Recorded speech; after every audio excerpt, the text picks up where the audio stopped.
Good evening and welcome to Spooky Storytime with your horror hostess, Aurora Gorealis. I'm Cornelia Beckett from the Enoch Pratt Free Library, and we are thrilled tonight to have Baltimore's favorite horror hostess here for some spooky songs, stories, and more. Uh, Make sure you also check out more of our spooky programming at prattlibrary.org, on our social media, or live at our branches, which are reopened and ready to see you. And without further ado, here's Aurora. Hello, friends. How are you? Thank you for joining me this evening. I'm so happy to be here. And thank you, Cornelia, for all that you and the rest of the staff at the library do for all this wonderful, engaging programming. So tonight, we're going to sing a couple of songs. We are going to hear a couple of stories, and it's going to be a lot of spooky fun, but not too spooky, right? No. So first, why don't we sing a song? There's a song about 5 little pumpkins. You might know it. I'll sing through it one time, and then if you want to try to sing it along with me, that would be a lot of fun too. So it goes. 5 little pumpkins sitting on a gate. The first one said, "Oh my, it's getting late."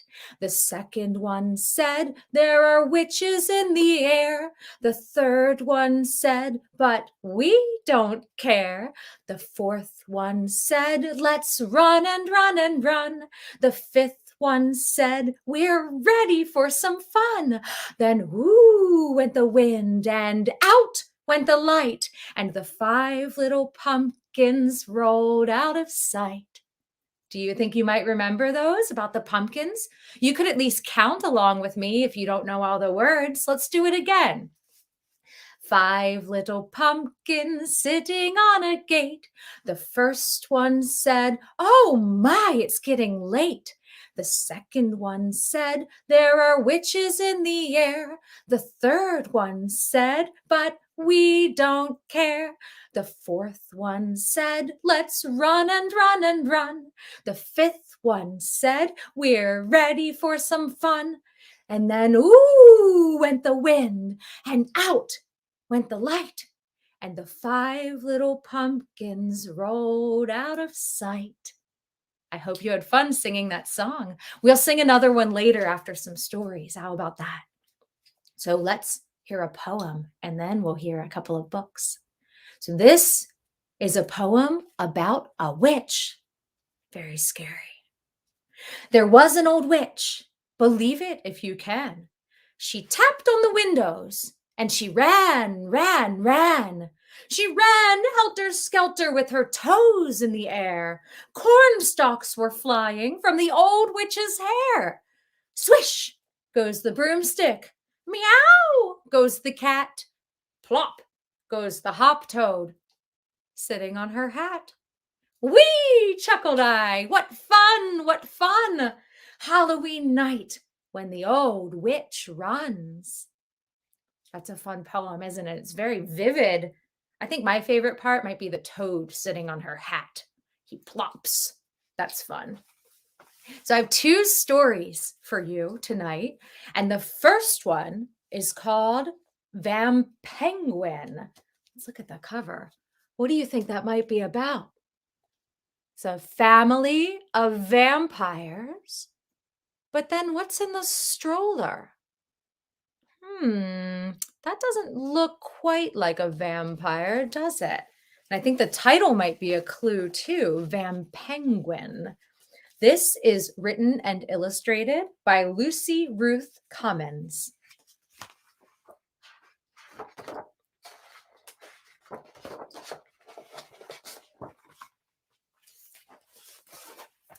On Saturday, the Dracula family woke up extra early so they could beat the weekend crowds to the zoo. There they are at breakfast, getting ready for their day. After a short wait in line, they made their way through the turnstiles. Their first stop was always the Penguin House. There you see them right there. They're going into the Penguin House.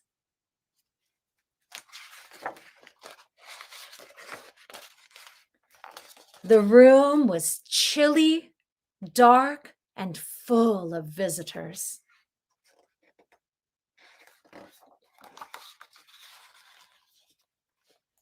There were Adelaide penguins, African penguins, chinstraps, flashy southern rockhoppers, and even a handful of emperor penguins.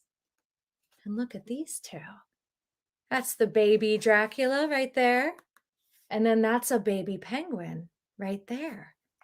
I'm thinking about that book cover again because I saw who ended up in that stroller. After they'd seen everything there was to see, they were ready for something different. Let's see, there's a little path here. Can you see that? There's a little path, and it shows a little penguin going out the door. And he ends up in the stroller. But where's the baby? There's the baby. He's in the penguin house now. What's going to happen? Back in the penguin enclosure, it was time for breakfast. There was almost enough to go around. Look who ate all the fish. What a greedy little Dracula. Outdoors, the Draculas first saw the tiger, then the elephants, then the monkeys, and finally, the lion. At the bear exhibit, the Draculas argued back and forth about whether it was a grizzly or a brown bear. The only thing they could agree on was that it was majestic. There was a lot to take in. Look, do you think that little penguin's ever been out of the enclosure and seen the rest of the zoo? He's eating a snow cone. After they had their fill, the Draculas made their way to the aviary. They flew right through it.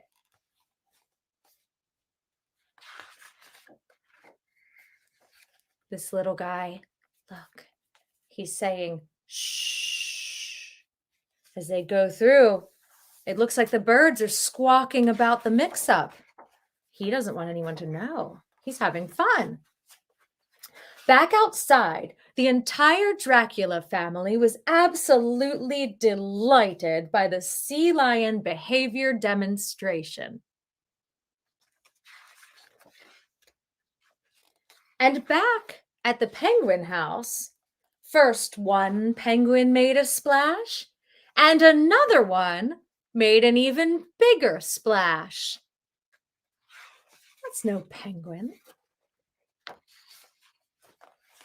On the opposite side of the zoo, the Draculas ran into some old friends.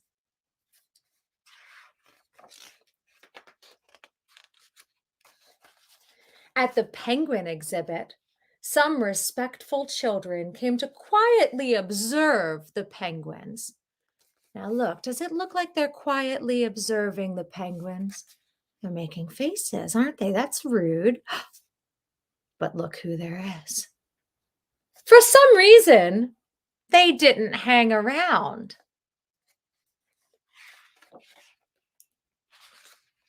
It was getting late, and the last stop for the Draculas was the polar bear exhibit.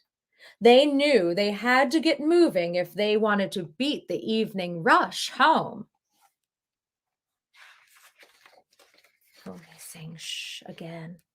All of his friends at the zoo have spotted him. At the same time, across the zoo in another cold room, the penguin exhibit was suddenly proving to be a treat for all the senses. Can you see the little stink lines? The penguins are holding their noses. I think the baby has a full diaper. On their way to the exit, The Dracula family happily posed for a souvenir picture.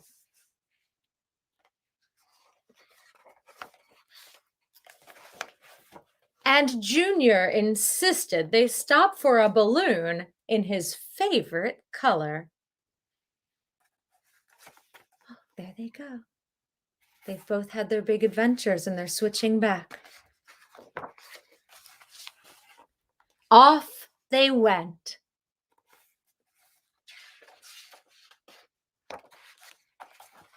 The Draculas would never forget their visit to the zoo.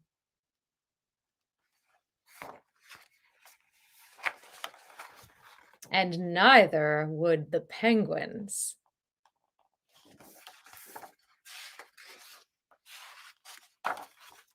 The end. And look at their family photo. They have something to remember their day by, the little penguin with them. That's a fun story. If you could switch places with an animal, what would you switch places with? You could talk about that with your family tonight after the program, couldn't you? I think I might like to switch places with a cat or a bat because then I could hang upside down and eat fruit all day. That sounds like fun to me. I have another book for you. I'm just going to take a little sip of water first.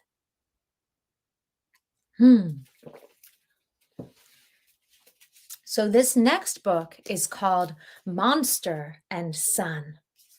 And this is by David LaRochelle and illustrated by Joey Chu. I wonder what this will be about. Can you see there's a sleepy monster on the cover?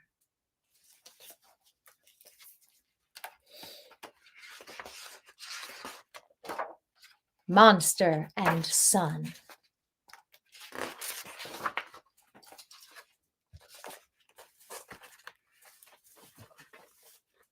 You woke me with a monstrous roar, my brave and fearless son.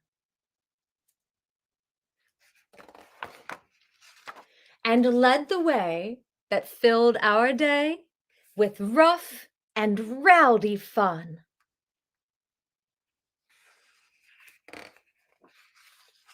Our game of catch was wild and fast. Our game of tag was too.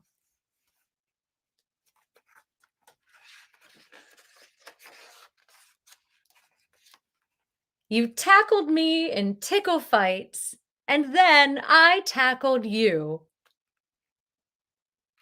They look like they're having a lot of fun. Oh, and look at all the arms doing all the tickling. That's more arms than people who are there, aren't they? Woo, spooky monsters. We galloped through a grassy field, went fishing in a stream.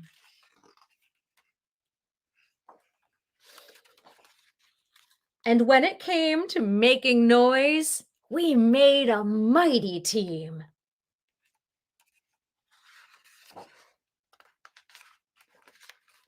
The secret hideout that we built was awesome to behold.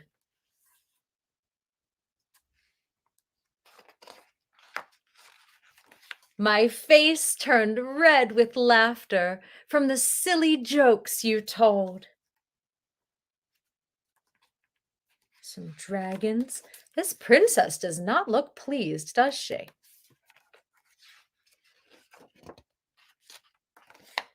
You kept a sharp-eyed lookout as you rode upon my back.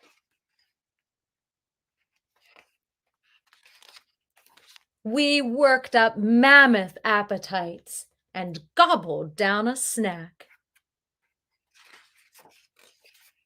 Oh, look what he's eating. He's eating a tire. Is that the kind of snack you like to eat? But now the day has ended and the moon shines overhead. So jump into your jammies and I'll chase you into bed.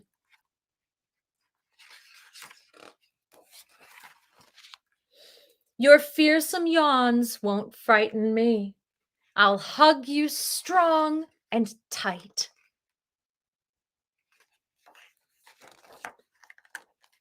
Then gently tuck you into bed while whispering, good night.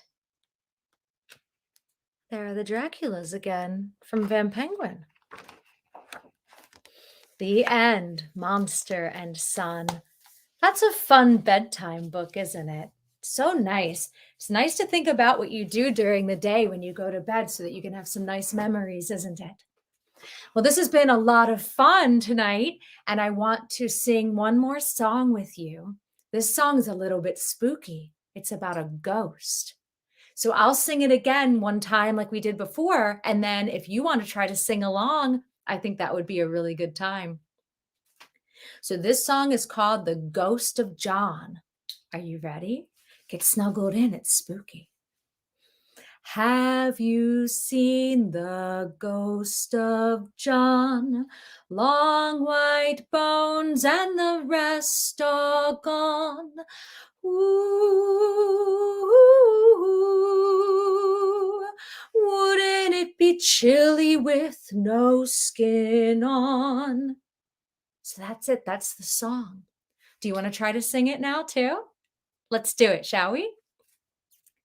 Have you seen the ghost of John? Long white bones and the rest are gone. Ooh, wouldn't it be chilly with no skin on? I hope you sang along with me. Even though I can't hear you, I can feel that some of you did. I had so much fun with all of you tonight, my new friends. I hope that you're enjoying the chilly autumn weather. I hope you're getting to do some fun things together with your family. And I hope that you had a wonderful spooky story time. I know I did. I'm going to turn it back over to Cornelia to say good night, but good night from me. My name is Aurora Gorealis, and I've had a wonderfully spooky time spending this evening with you. Good night, Aurora, and thank you for a frightfully delightful evening. If you'd like to see more of Aurora Gorealis, she's got some in-person programs for grown-ups at the Golden West restaurant. And if you'd like to see more spooky, fun, literary programming, we've got it right here for you at prattlibrary.org and in person at our branches. Good night, friends.